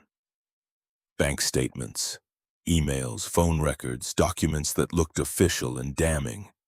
"These are everything that proves I destroyed her ability to trust people. I'm hoping it reframes the narrative, that her caution around relationships isn't weakness, it's survival, and her willingness to trust you now is extraordinary strength." Nathan took the folder, processing implications he didn't fully understand. "Why are you telling me this?" Gregory's expression carried genuine regret, the kind that had been carved into his features over years. "Because I owe her the truth, and because you remind me of Daniel in the ways that matter. Genuine kindness, integrity that can't be bought. But you're stronger than he was. You won't let anyone push you into betraying her." The comparison to Daniel should have felt insulting, but Gregory's tone suggested something else. Respect, maybe, or hope. Nathan opened the folder, scanned the first few pages. A wire transfer authorization, $75,000 from Ashford Holdings LLC to Daniel Hayes, dated 8 years ago. An email thread showing Gregory threatening to expose Daniel's brother's DUI, to destroy the family construction business that had operated for 3 generations. Phone logs documenting dozens of calls between Gregory and Daniel in the weeks before the breakup. "You didn't just pay him off. You coerced him." Gregory's jaw tightened. "I gave him an impossible choice. Take the money and leave Victoria, or watch everyone he loved suffer. His brother's contractor license would have been revoked. His father's business would have collapsed. I had the leverage, and I used it." Nathan looked up from the documents. "Does Victoria know this?" "No. She thinks Daniel chose money over her because he was weak, because he never loved her enough. I let her believe that lie for 8 years because it served my purpose, teaching her that vulnerability was dangerous, that trusting people led to pain." Gregory turned toward the door, then paused. "Don't take Denver, Mr. MacKenzie. Stand and fight. It's what Victoria needs to see, that not everyone runs when things get complicated." He left before Nathan could respond, left him standing in his doorway holding evidence of manipulation that had shaped Victoria's entire adult life. Nathan closed the door carefully, set the folder on the kitchen table, and tried to make sense of what had just happened. Gregory Ashford had just handed him ammunition that could vindicate Victoria in front of the board, could prove that her caution wasn't poor judgment but survival instinct honed by calculated cruelty. The question was, what did Nathan do with it? He made coffee, got Sophie ready for school, dropped her with Mrs. Brennan because he couldn't bring her to the office today. Not with the board meeting happening, not with everything about to explode. Mrs. Brennan asked if everything was okay, and Nathan lied because the truth was too complicated to explain. Everything was not okay. Everything was balanced on a knife's edge, and the slightest wrong move would send it all crashing down. At the office, Nathan positioned himself in the hallway outside the main conference room. Patricia had texted him the location along with a warning. "Stay out of sight. Caldwell has security watching." Board members began arriving at 1:30, filing past in expensive suits with grim expressions. Margaret Reynolds, the board member who'd always seemed sympathetic to Victoria, Senator Catherine Williams, who Nathan recognized from news coverage, 3 others whose names he didn't know but whose body language suggested they'd already made up their minds. Richard Caldwell arrived last, and Nathan got his first look at the man who wanted Victoria destroyed. Late 50s, that particular brand of confidence that came from never being told no, never facing consequences, never having to question whether his success was earned or inherited. Caldwell saw Nathan standing in the hallway and dismissed him with a single glance, the way people like Caldwell always dismissed people like Nathan. The conference room doors closed. Voices rose behind oak panels meant to contain confidential discussions, but anger had a way of carrying through even the best soundproofing. Nathan caught fragments. Caldwell's voice, loud and sharp, Victoria's response, measured but firm, Senator Williams saying something about due process. The meeting had been scheduled for 1 hour, but Nathan waited, checking his watch every 30 seconds while time crawled. 40 minutes passed. An hour. Voices continued to rise and fall, a rhythm Nathan couldn't interpret. Then abruptly, silence. The kind of silence that suggested something significant had just happened. Something that required everyone to process simultaneously. The doors opened. Derek Morrison emerged first, and the look on his face, pale, shocked, defeated, told Nathan everything he needed to know before anyone spoke. Derek saw Nathan, and for just a second their eyes met. No smirk this time, no gleeful malice. Just the expression of someone who'd just watched their carefully constructed plan collapse. Board members filed out next, looking shell-shocked. Senator Williams paused near Nathan, and her voice was low enough that only he could hear. She won. Caldwell's motion was tabled. Your restructuring satisfied concerns. Relief nearly buckled Nathan's knees. Victoria appeared last, and when she saw him standing there, something in her expression cracked. Not here, her eyes said, but later. Caldwell stormed past, face purple with rage, and his words carried down the hallway. This isn't over. The SEC will— Senator Williams cut him off. The SEC investigation into your securities violations is proceeding, Richard. I suggest you retain counsel. Caldwell's mouth snapped shut. He looked between Williams and Victoria, seemed to understand that whatever leverage he'd thought he had was gone, and fled toward the elevators. Nathan watched him go, then turned back to Victoria. She disappeared into her office, door closing with a soft click that somehow felt louder than a slam. Patricia appeared at Nathan's elbow. Rooftop, 20 minutes. She needs time to process. Nathan nodded and retreated to his cubicle. Tried to look busy while his mind replayed Senator Williams' words. Your restructuring satisfied concerns. What restructuring? What had happened in that boardroom? 20 minutes later, he took the elevator to the top floor and climbed the stairs to the rooftop garden.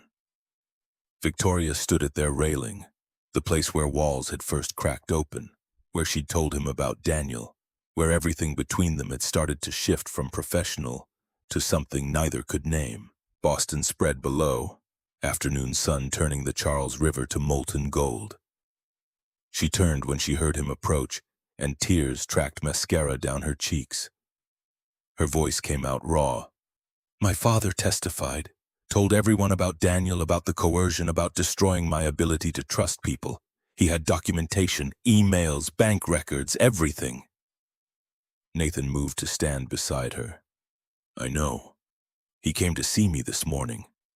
Victoria looked at him, surprise breaking through pain. He did? Nathan nodded, pulled the folder from his laptop bag where he'd been carrying it all day. Gave me copies of everything. Said I reminded him of Daniel, but stronger. That I wouldn't run when things got complicated. Victoria's laugh was wet and broken. I spent 8 years hating Daniel for something my father forced him to do. What if Daniel loved me? What if I blamed the wrong person all this time? Her hands gripped the railing, knuckles white. Nathan understood the vertigo she was experiencing, having your entire understanding of the past suddenly rewritten, having to grieve not just the betrayal but the years of misdirected anger. Then you survived something that should have destroyed you, and now you get to choose differently. She studied his face, searching for something. You didn't take Denver. Not a question. A statement that carried weight Nathan felt in his chest. His response was simple. "No, I didn't." Her next words came barely above a whisper. "Amanda's custody hearing is tomorrow. This could hurt your case. The blog article, the investigation, my father's testimony about manipulation and coercion. Her lawyer will use all of it to paint you as unstable." Nathan reached out slowly, giving her time to pull away, and took her hand. The first deliberate touch beyond necessity, beyond emergency, beyond anything they could pretend was accidental. Her fingers laced through his, and the simple contact felt more intimate than anything Nathan had experienced in years. "Then we fight together." Courage isn't the absence of fear. It's loving someone enough to face your fear and theirs at the same time. The thought arrived with the force of truth, and Nathan wondered if Victoria could see it written on his face. That somewhere between her cruelty and her defense of him, between the server room and this rooftop, he'd fallen for her completely. They stood there while afternoon faded toward evening, holding hands above a city that had tried to break them and failed. Finally, Victoria pulled back, wiped her eyes, tried to reassemble the professional mask that kept her safe. "You should go. Prepare for tomorrow. Sophie needs you." Nathan wanted to stay, wanted to hold her until the trembling stopped, wanted to promise that everything would be okay even though he couldn't know that. But she was right. Tomorrow was the custody hearing and he needed to be ready. "Will you be there?" Victoria's eyes widened. "At the hearing? Nathan, that could make things worse. Amanda's lawyer will—" "I know what her lawyer will do. I'm asking anyway." She searched his face again, then nodded once. "I'll be there." Thursday morning arrived with the fluorescent brutality of courthouse lighting. Nathan sat next to Robert Sullivan at a scarred wooden table while Amanda and her lawyer, Jennifer Walsh, occupied the opposite side of the aisle. Sophie waited in a children's room down the hall, spared from testifying but close enough that Nathan's heart ached with the knowledge of her proximity to this ugliness. Jennifer Walsh was everything Nathan had feared. Mid-40s, expensive suit, the kind of practiced compassion that disappeared the moment it stopped serving her purpose. She stood and began her opening statement with the confidence of someone who'd already won. "Your Honor, Amanda MacKenzie is a mother seeking to restore her relationship with her daughter after a period of mental health crisis. She has overcome depression, achieved stability, and now wishes to provide Sophie with the maternal presence she deserves." Walsh pulled out the blog article, presented it like evidence at a murder trial.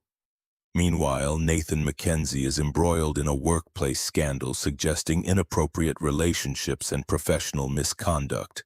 The ongoing investigation, the public attention, the instability, these are not conditions conducive to a child's well-being. Robert objected, cited the closed investigation that had found no wrongdoing, but Judge Patricia Morrison allowed the article into evidence. Nathan felt the trap closing.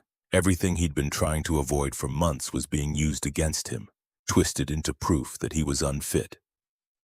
Then Robert played his first card. "Your Honor, I'd like to submit a sworn affidavit from Gregory Ashford, CEO of Ashford Holdings and board member of Ashford Technologies." He handed the document to the judge, and Nathan watched Morrison read it with increasing interest. Gregory's affidavit laid out the truth about Daniel Hayes, about coercion and manipulation, about how the HR investigation at Ashford Technologies had been weaponized by Richard Caldwell to destabilize Victoria's leadership. It explained that Nathan had been caught in corporate politics, that the investigation had cleared him completely, and that his professional conduct had been exemplary throughout. Jennifer Walsh stood. "Your Honor, this is corporate internal politics. It has no bearing on Mr. MacKenzie's fitness as a parent."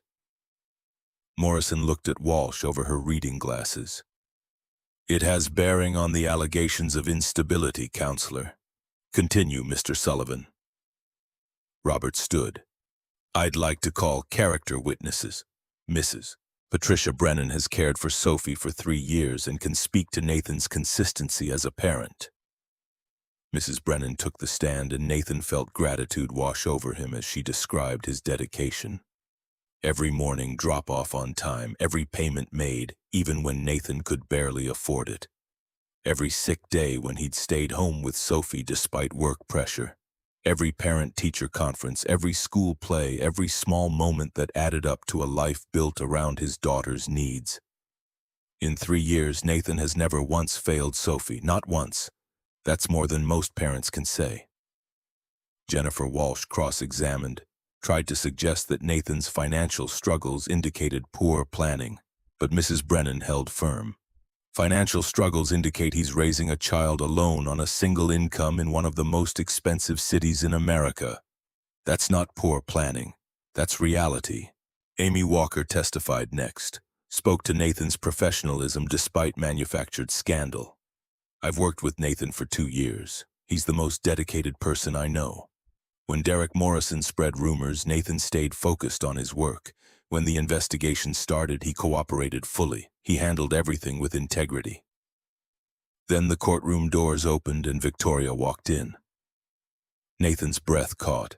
She wore a simple gray suit, hair pulled back, no armor of expensive designer clothes or intimidating accessories. She looked like a professional woman coming to tell the truth, nothing more and nothing less. Jennifer Walsh stood immediately. Your Honor, Victoria Ashford's presence is inappropriate. She has a clear conflict of interest. Morrison looked at Victoria. Miss Ashford, what is your purpose here? Victoria's voice was steady, clear, the voice of someone who'd made a choice and would stand by it regardless of cost. Your Honor, I'm here to testify to Nathan MacKenzie's character as an employee and as a father. I have no romantic relationship with him, as the completed HR investigation documented. But I do have professional respect for his work and personal admiration for his dedication to his daughter. Morrison considered, then nodded. You may testify. Victoria took the stand and Nathan watched her transform, not into the Ice Queen, not into the vulnerable woman from the rooftop, but into something else entirely, someone telling a truth she'd been afraid to speak. Nathan MacKenzie is the best security engineer I've ever worked with. In 18 months, he's prevented 4 major breaches and saved Ashford Technologies millions of dollars. He works harder than anyone in that building, and he does it while being a single parent. Jennifer Walsh stood for cross-examination. Miss Ashford, isn't it true that you've defended Mr. MacKenzie multiple times? That you've shown favoritism? Victoria didn't flinch. I've defended him from harassment. I've recognized excellent work. If that's favoritism, then every good manager is guilty of it. The blog article was based on a false complaint filed by a disgruntled employee working with a board member who wanted to remove me from my position. The complaint was investigated and dismissed. These are facts, not suggestions. Walsh tried again. But your personal interest in Mr. MacKenzie? Victoria's voice sharpened. My personal interest is in seeing competent employees treated fairly. My professional interest is in protecting talented people from corporate politics. And yes, I admire Nathan MacKenzie. I admire anyone who maintains integrity under pressure, who puts their child first, who refuses to compromise their values for convenience. She turned to look directly at the judge. Amanda MacKenzie abandoned her daughter 3 years ago. Sophie was 4 years old. For 3 years, Nathan has been mother and father both. He's attended every school event. He's stayed up nights when Sophie had nightmares. He's made a home for her with limited resources and unlimited love. That's not instability. That's the opposite of instability. Jennifer Walsh's face had gone red. Your Honor, this is clearly biased testimony from someone with romantic feelings. Objection. Robert's voice cut through. Counselor is testifying instead of questioning. Morrison sustained the objection, and Victoria stepped down. As she passed Nathan's table, their eyes met, and he saw everything she couldn't say in open court written in her expression. She took a seat in the gallery, and Nathan felt her presence like an anchor. The judge called a 15-minute recess. Nathan stood in the hallway with Robert, trying to read the lawyer's expression. How bad is it? Robert's face was neutral. Hard to say. Morrison's fair, but Amanda's lawyer made the instability argument well. Victoria's testimony helped, but it also confirmed that there's something between you two. There's nothing inappropriate. I know that, but juries and judges see what they want to see. The question is whether Morrison sees a dedicated father or a man distracted by workplace drama. They returned to the courtroom. Judge Morrison reviewed her notes, looked at Amanda across the aisle, and her expression was unreadable. Ms. MacKenzie, your 3-year absence from your daughter's life is deeply concerning. The court recognizes that mental health crises are real and valid, but the impact on a child is also real and valid. Amanda's face went pale. Jennifer Walsh started to stand, but Morrison held up a hand. Mr. MacKenzie has provided stable, consistent care. While there were workplace complications, they have been appropriately resolved. The investigation found no wrongdoing. Character witnesses uniformly attest to his dedication. Morrison paused, and Nathan held his breath. The petition for joint custody is denied. Ms. MacKenzie may apply for supervised visitation after demonstrating 6 months of consistent contact with her daughter. This court prioritizes stability and continuity of care. The gavel came down. Amanda made a sound like a wounded animal. Jennifer Walsh gathered her papers with the rigid movements of someone controlling fury. Nathan sat frozen, trying to process that he'd won, that Sophie was safe, that the nightmare was over. Robert clapped his shoulder. You did good. Outside the courtroom, Nathan pulled out his phone and texted Victoria. We won. Her response was immediate. Told you. Together. That evening, Nathan picked up Sophie from Mrs. Brennan's house and took her to their favorite pizza place, the one they could barely afford but went to anyway for special occasions. Sophie was chattering about her day, oblivious to the battle that had been fought over her future, and Nathan felt the weight of the past months finally begin to lift. Daddy, can Miss Ashford come to my spring fair? Nathan looked at his daughter, at her gap-toothed grin and her complete faith that the world made sense. Maybe, sweetheart. I'll ask her. Good, because I want to show her my art project. I made another drawing. Nathan's heart clenched. Another ice queen? No. Sophie's voice carried absolute certainty. A family, you and me and Miss Ashford, all holding hands. The simplicity of it, the way children saw the world not as it was but as it could be, made Nathan's throat tight. He'd spent months trying to navigate impossible situations, trying to protect Sophie while protecting himself, trying to maintain professional boundaries while falling for someone who scared him. And Sophie had just drawn them all holding hands like it was the most natural thing in the world. That night, after Sophie was asleep, Nathan's phone rang. Victoria. I wanted to make sure you were okay, that Sophie was okay. Her voice carried concern that went beyond professional courtesy. Nathan leaned back against his kitchen counter, exhausted and relieved in something else he couldn't quite name. We're okay. Better than okay. Thank you for testifying. You didn't have to do that. Yes, I did. Victoria's voice was firm. Amanda using the investigation against you. That was my father's legacy coming back to hurt you. I had to fix it. Nathan heard the guilt in her voice, the weight she was carrying. It wasn't your fault, wasn't it? If I hadn't defended you so publicly, if I hadn't let my feelings show, maybe none of this would have happened. And maybe I'd have been fired by Derek's harassment. Maybe I'd have given up and taken a job somewhere else. Maybe Sophie and I would be worse off, not better. Nathan paused, choosing his next words carefully. You keep trying to take responsibility for other people's choices. Derek chose to harass me.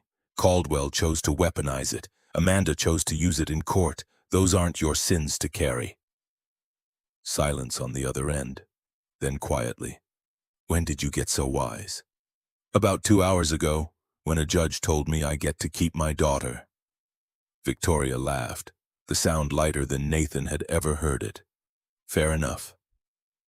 They talked for another hour, about the board meeting, about Gregory's testimony, about Senator Williams revealing Caldwell's SEC violations at exactly the right moment to destroy his credibility. Victoria explained that Williams had been building the case for months, waiting for the perfect time to deploy it. She's the one who pushed my father to confess, said the truth was the only way to reframe the narrative about my leadership. Nathan thought about that, about Senator Williams orchestrating events behind the scenes, about Gregory choosing redemption over reputation, about all the people who'd stepped up when it mattered, not because they had to, but because they chose to.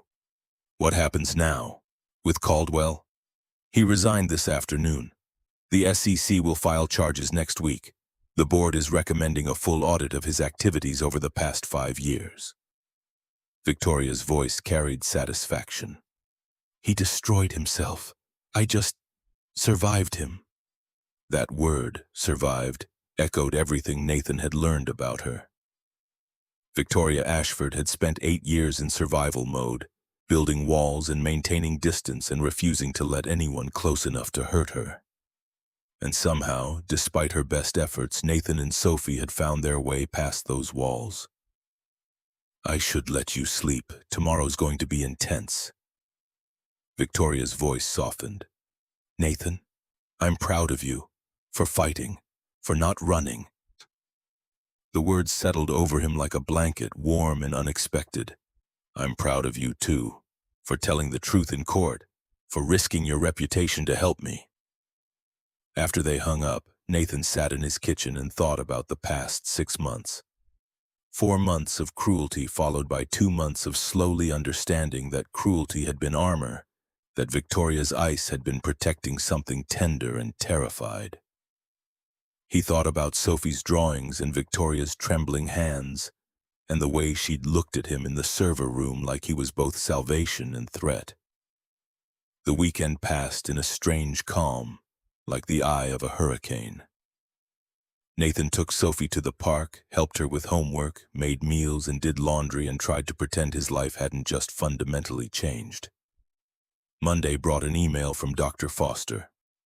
Investigation officially closed, no findings of misconduct.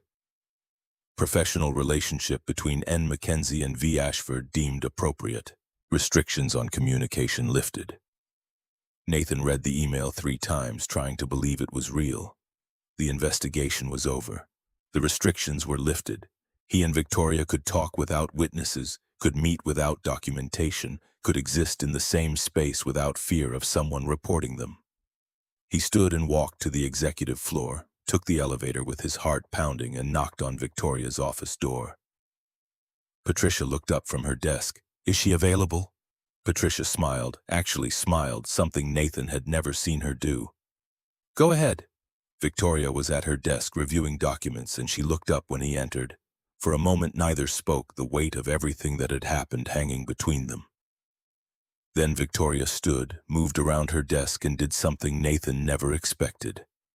She walked straight to him and wrapped her arms around him in a hug that felt like relief and apology and promise all at once. Nathan held her, felt her shake slightly, felt the armor finally coming all the way down. We made it. Her voice was muffled against his shoulder. Yeah, we did. They stood there for a long moment just holding each other, and Nathan thought about how far they'd come from that first Monday morning in the lobby. From Ice Queen and Punching Bag to this. 2 people who'd survived their own damage and other people's malice and were still standing. Victoria pulled back, and her eyes were bright but not crying. I have something for you. She went to her desk, opened the bottom drawer, and pulled out both of Sophie's drawings, the one she'd kept hidden and the one Sophie had made fresh. She handed them to Nathan. I've been looking at these every day, trying to remember what it felt like to see stars instead of threats. Nathan looked at the drawings, at the crooked crown and the oversized briefcase and the stars scattered with a child's generous optimism. Sophie wants you to come to her spring fair. It's next Friday. Victoria's smile was tentative but real. I'd like that. The weeks that followed established a new normal. Victoria stopped hiding her smiles. Nathan stopped bracing for criticism. They had coffee together in the morning, publicly in the employee cafeteria, where everyone could see that whatever was happening between them was above board. Colleagues adjusted. Derek was gone, fired for filing false reports. Amy started inviting them both to team lunches. Sophie's spring fair arrived with the chaotic energy of elementary school events everywhere. Nathan walked through halls decorated with children's artwork, past science projects and bake sales until he found Sophie's display. She'd made a diorama of the solar system, planets hanging from fishing line with hand-painted detail that showed hours of careful work. Victoria appeared beside him and Sophie lit up. "Miss Ashford, you came!" "I wouldn't miss it." Victoria knelt to Sophie's level, examining the diorama with genuine interest. "This is beautiful. Did you make all the planets yourself?" Sophie launched into an explanation of which planets had moons and which ones didn't, why Saturn's rings were made of ice, how long it would take to travel to Jupiter. Victoria listened with complete attention, asking questions that showed she was actually interested, not just being polite.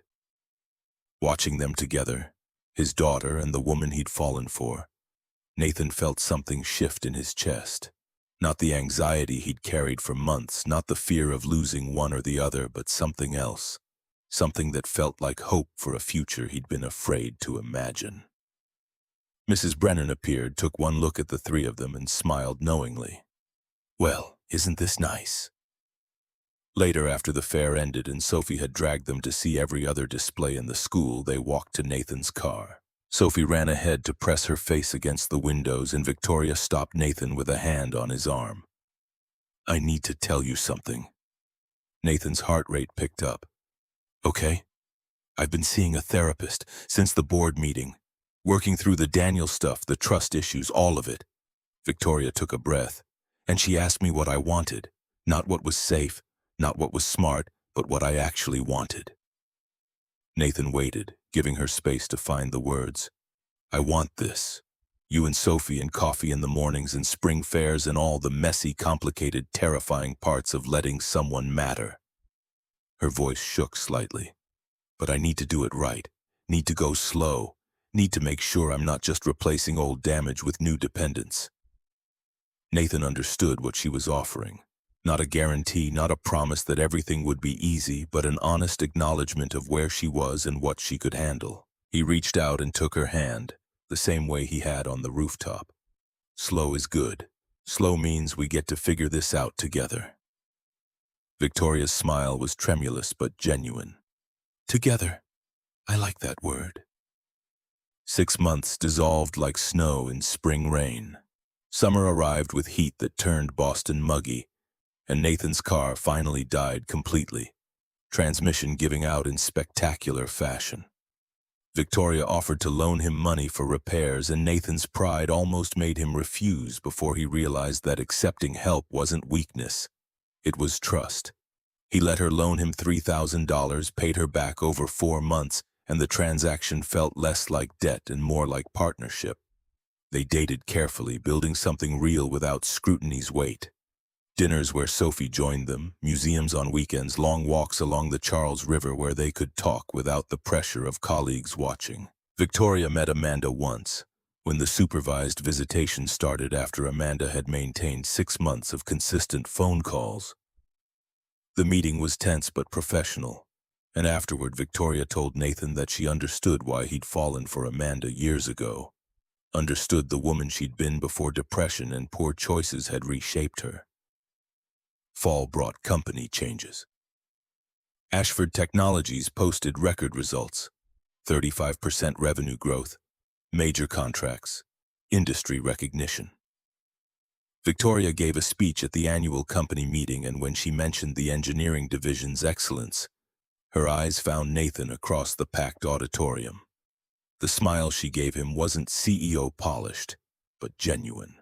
The smile Sophie had first coaxed out with a lopsided cupcake.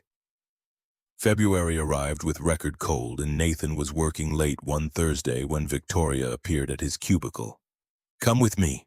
She led him to the rooftop garden, to their place where walls had first cracked open.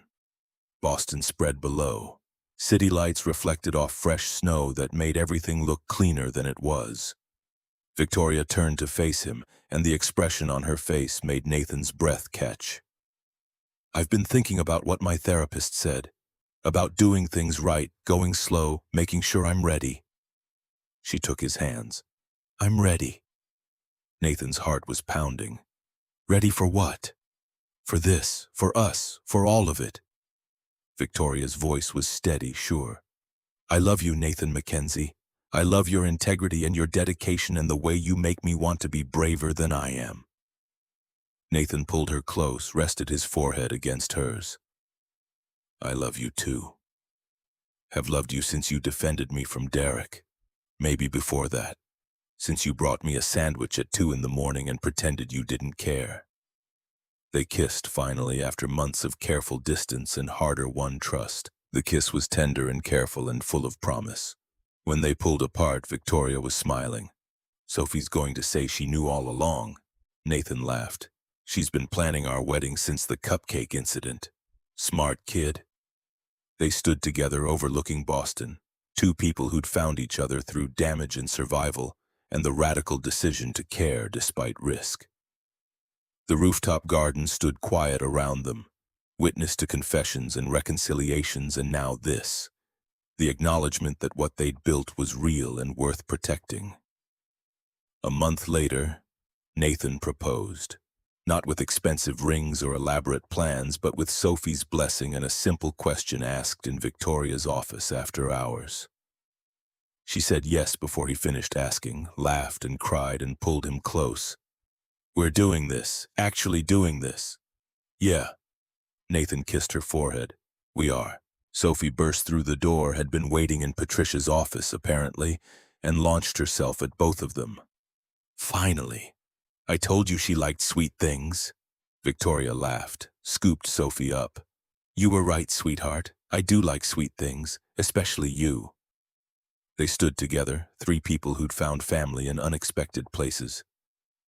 Nathan looked at Victoria holding Sophie, at the ring on her finger catching light, at Patricia in the doorway dabbing her eyes and claiming allergies, and felt complete for the first time in years. The wedding happened in April, small ceremony in a garden overlooking the harbor. Gregory walked Victoria down the aisle, and the look on his face suggested he understood exactly how lucky he was to be allowed this moment. Sophie was flower girl, took her duties seriously, scattered petals with the precision of someone conducting military operations. Mrs. Brennan attended along with Amy and half the IT department and Senator Williams, who told Nathan that Victoria deserved happiness and he'd better not screw it up. The threat was delivered with grandmotherly warmth, but Nathan took it seriously anyway.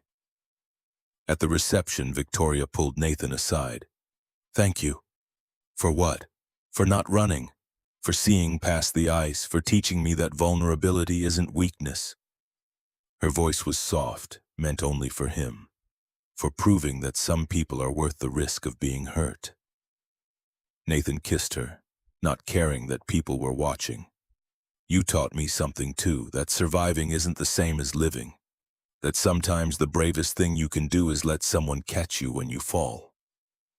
They danced while the sun set over Boston Harbor, while Sophie spun in circles with other children, while Gregory and Mrs. Brennan talked like old friends. The evening faded into night, and Nathan thought about electrical taped wallets and lopsided cupcakes and all the small moments that had led them here. Someone tapped a glass, calling for speeches. Victoria stood, pulled Nathan up beside her, and addressed their guests. 8 years ago, I built walls to protect myself. I thought safety meant isolation, that strength meant never needing anyone. She looked at Nathan. Then this man and his daughter showed me that walls aren't protection. They're prisons. That real strength is choosing to trust despite every reason not to. She turned to Sophie, and this brilliant, kind, impossibly wise little girl saw something in me I'd forgotten existed, saw stars instead of ice, saw someone worth celebrating instead of someone to fear. Victoria raised her glass. To second chances, to courage over caution, to the people brave enough to love us despite our damage. The toast echoed across the reception, and Nathan felt the weight of the past year finally settle into something resembling peace. They'd survived corporate conspiracies and custody battles and their own fears. They'd chosen each other despite every logical reason to run. Later, after the reception ended and guests departed, Nathan stood with Victoria and Sophie on the harbor walk. Boats bobbed in gentle swells, city lights sparkled across dark water, and Sophie was half asleep against his shoulder. "Ready to go home?" Victoria's voice was soft. Home. Not his apartment or her penthouse, but the place they'd bought together. A house in Cambridge with a yard for Sophie and space for all of them to grow into. Nathan adjusted Sophie's weight, reached for Victoria's hand. "Yeah, let's go home." They walked together through Boston streets, a family formed by choice rather than obligation, by courage rather than convenience, and somewhere above them stars shone through the city's light pollution. Not as many as Sophie had drawn, but enough to remind them that even in darkness, bright things could still be found.